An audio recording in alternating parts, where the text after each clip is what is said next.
One thing I've really struggled with the last few weeks after my rant about the school system and the work I do in, supporting people with reading and writing and understanding developmental coordination disorders and specific learning disabilities like dysgraphia and dyscalculia and dyslexia and dyspraxia.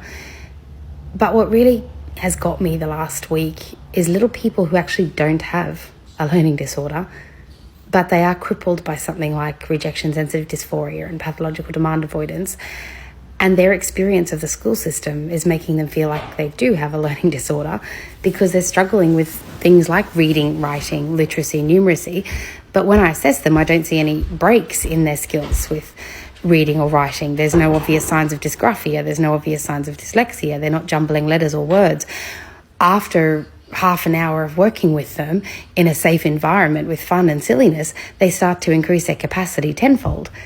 And I start to think, wow, they actually don't look like they've got any kind of learning disability whatsoever. What they are is the subject of a school system and teachers that they're actually afraid of.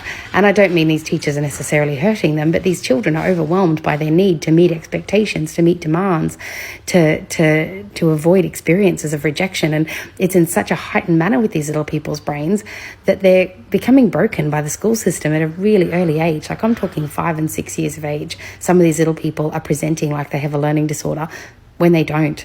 They're just terrified of not meeting expectations. And they're in a school system that has content with no relevance to them. So, they don't want to write about why dad went to the beach or what their favourite thing to do was yesterday. It's not interesting to them. The topics that interest and engage their brains are not being covered in the school system.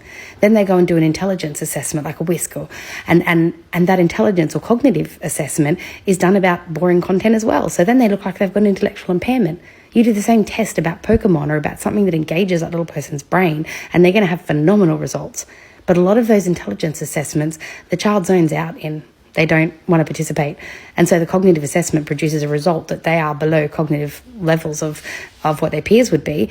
And it's really problematic because these little people, a lot of the time, don't actually have a cognitive impairment. They just are interest-based, they're purpose-driven, they're autistic ADHD brains, and they're going to focus on what they're interested in only.